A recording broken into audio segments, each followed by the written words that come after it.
Irmãos e irmãs, o pedido dos discípulos praticamente é o nosso pedido, e talvez seja o nosso pedido do dia a dia, ou mais ainda nos momentos em que nos sentimos abalados, fracos, desmotivados. E chegamos a expressar: Jesus, Senhor, aumenta a minha fé. Não é assim? Nós fazemos isso, todos nós rezamos assim, ou assim ou de outra maneira, mas sempre rezamos pedindo: Senhor, aumenta a minha fé. Acontece que a resposta de Jesus nos encoraja, porque Ele diz que se tivermos a fé do tamanho de um grão de mostarda, aqui, uma outra narração ele vai explicar que é a menor de todas as sementes, e se dissermos: arranca-te daqui, planta-te no mar, ou dissermos a uma montanha: levanta-te e transporta-te para o mar, vos obedeceria, diz o Senhor.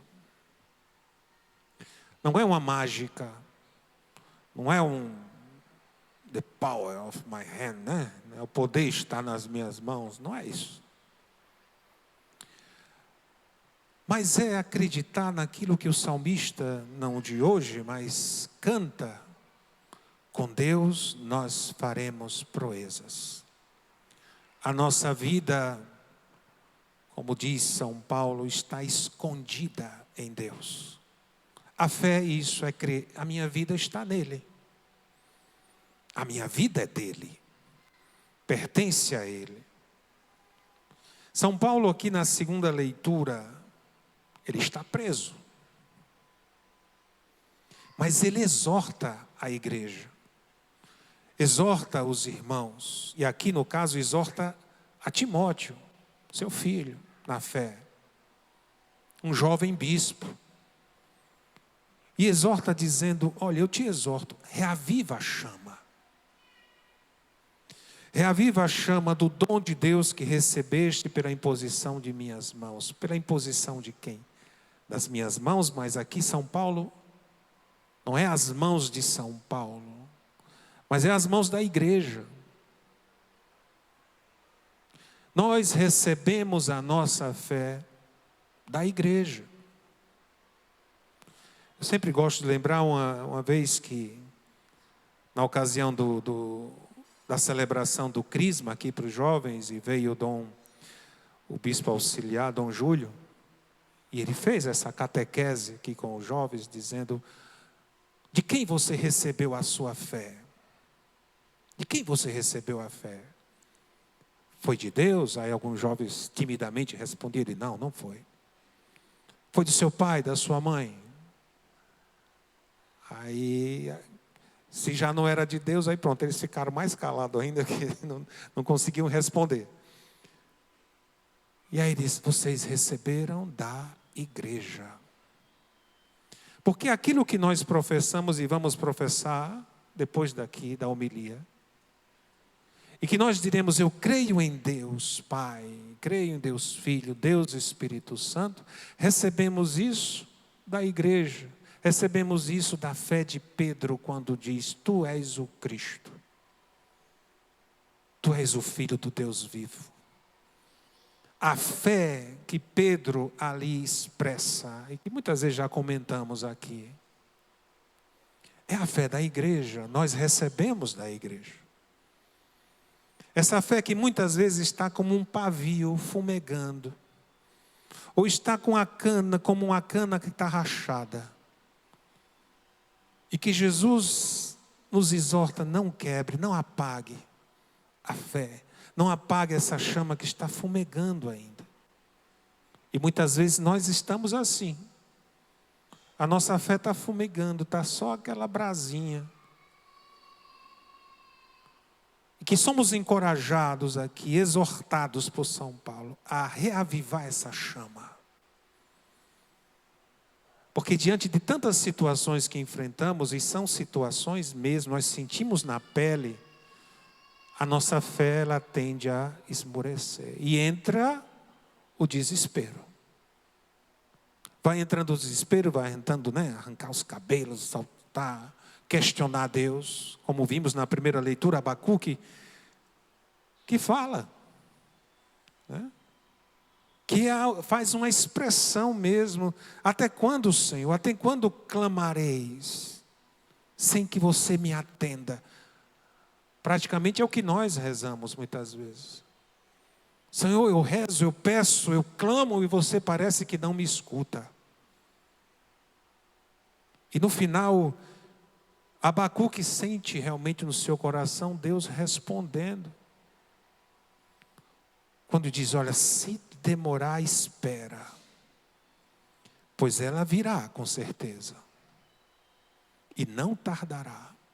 A graça virá com certeza e não tardará, porque Deus é próximo, Deus é conosco, Ele é Emanuel, Ele é conosco. Deus não é longe, Deus não é distante, Deus não está alheio às nossas situações, à sua situação. Porque Ele não age conforme os nossos caprichos. Ele age conforme a sua soberana vontade. E a sua vontade é a nossa felicidade, é a sua, a minha. Ontem nós celebramos Santa Teresinha, E o que é que Santa Teresinha diz? Vontade de Deus é o meu céu. É o meu céu. É a minha felicidade. A vontade soberana de Deus, que muitas vezes, e na maioria das vezes eu não entendo, e como não entendo eu vou questionando, e a minha fé vai, Mas a vontade dele soberana sobre mim é a minha felicidade. E que depois eu vou entendendo. Porque é uma vontade até pedagógica. Vai me ensinando, vai me fazendo crescer. E isso faz com que a minha fé também cresça junto. É o crescer na fé. O crescer na fé é uma caminhada. É um caminho.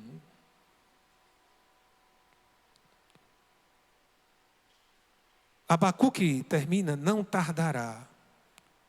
Que não é correto vai morrer, mas o justo viverá pela fé. Aquele que busca viver a justiça, viver os mandamentos, viver a justiça, isso é viver de acordo com os mandamentos do Senhor. Em que faz com que a sua fé não seja incoerente com a sua vida. Porque a própria vida é um caminhar daquilo que eu acredito. E se eu creio em Deus, eu vou fazendo e vivendo de acordo com o que Ele me orienta a viver.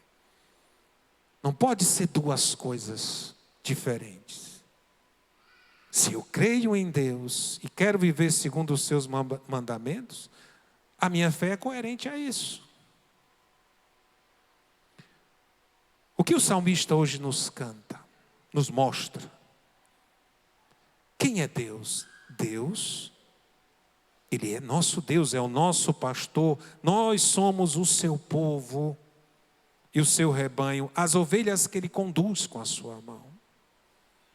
Quando o salmista canta isso, quer mostrar o quê? Que Deus está conosco, Ele é nosso pastor. Não nos abandona, não nos deixa soltos, largados à sorte deste mundo. Ele é conosco. Mas o salmista ao mesmo tempo suplica, quem dera vocês ouvissem hoje a sua voz. Não feche o coração. Porque quando eu começo a fechar o coração, eu vou apagando a chama da fé. Se vou fechando meu coração por causa das minhas impaciências,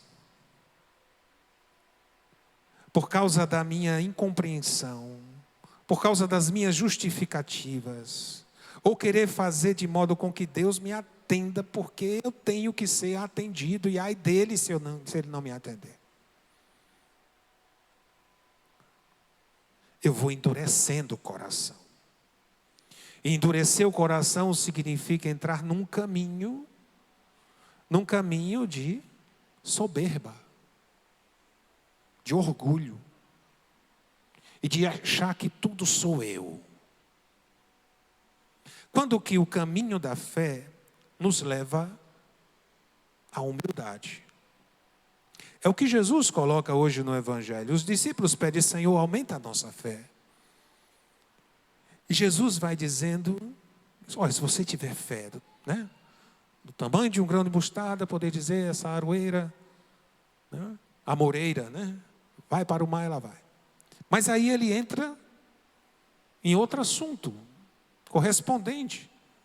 Porque a fé implica o serviço. A disposição de servir. Se eu creio, eu me coloco a serviço. Se eu creio, e o serviço é o serviço do amor. É o serviço da caridade. É o estar com o outro. Estar com o grande outro que é Deus, que me lança ao outro que é o meu irmão. E isso é um serviço que vai moldando a minha vida numa vida de humildade, que é como ele termina o texto. Jesus não está chamando ninguém de inútil, mas está ensinando qual é o nosso lugar. O nosso lugar é esse mesmo: Senhor, eu não sou nada. Eu não sou nada, mas contigo eu farei proezas. Eu não sou nada, mas tudo posso contigo. Eu não sou nada, mas eu sei em quem coloquei a minha confiança e a minha esperança. Esse é o olhar do justo, esse é o olhar de quem tem fé. Ele reconhece o nada que é. Eu não sou nada. Somos servos inúteis, fizemos o que devíamos fazer. Não sou nada. Você vai olhar a vida dos santos, é isso. É o reconhecimento, é um autoconhecimento. Realmente, quem sou eu? Eu não sou nada. Deus é tudo para mim. E porque Ele é tudo para mim, então tudo eu posso com Ele. Tudo posso nele. Meus irmãos e irmãs, peçamos essa graça. Através da palavra, através da Eucaristia, sejamos alimentados por essa graça. Nessa peregrinação de tantos lugares, que não tem como descrever qual foi o melhor, né? Porque tudo tinha algo de especial, desde Fátima a Loreto, a Lanciano. Lanciano é algo impressionante. Foi a segunda vez que eu fui a Lanciano. A primeira foi acho que foi 2006. E depois de tanto tempo, chego lá ainda a mesma coisa. Aquela hóstia que é carne. Aquele vinho que agora é sangue, ainda está lá. E é claro que está lá mais de nem sei quanto tempo, né? Em 400, 300, 400 anos, não sei, por aí. E está lá. Isso, você sai dali com a sua fé inflamada em dizer: meu Senhor e meu Deus, é Cristo. E depois Padre Pio, né? De Padre Pio ao Monte Gargano, São Miguel, Arcanjo. E aí tive a graça, a felicidade, porque completei, né, mais um ano, agora 29, na festa dos arcanjos. E eu estava em Assis, e sou muito devoto a São Francisco, então estava doido para celebrar no túmulo, né? Mas aí não tinha mais vaga, né? Já tinha lá uns grupos, já estavam na minha frente. Então eu saí percorrendo ali Assis, procurando um canto para celebrar a missa, né? E aí, encontrando um irmão de comunidade, vamos ali na igreja que está o beato Carlos Acutis. Eu, vamos. Quando chega, encontro uma freira brasileira, uma outra moçambicana, falando português. Aí eu disse: irmão, eu posso celebrar a missa aqui amanhã? É meu aniversário, vá lá, deixa.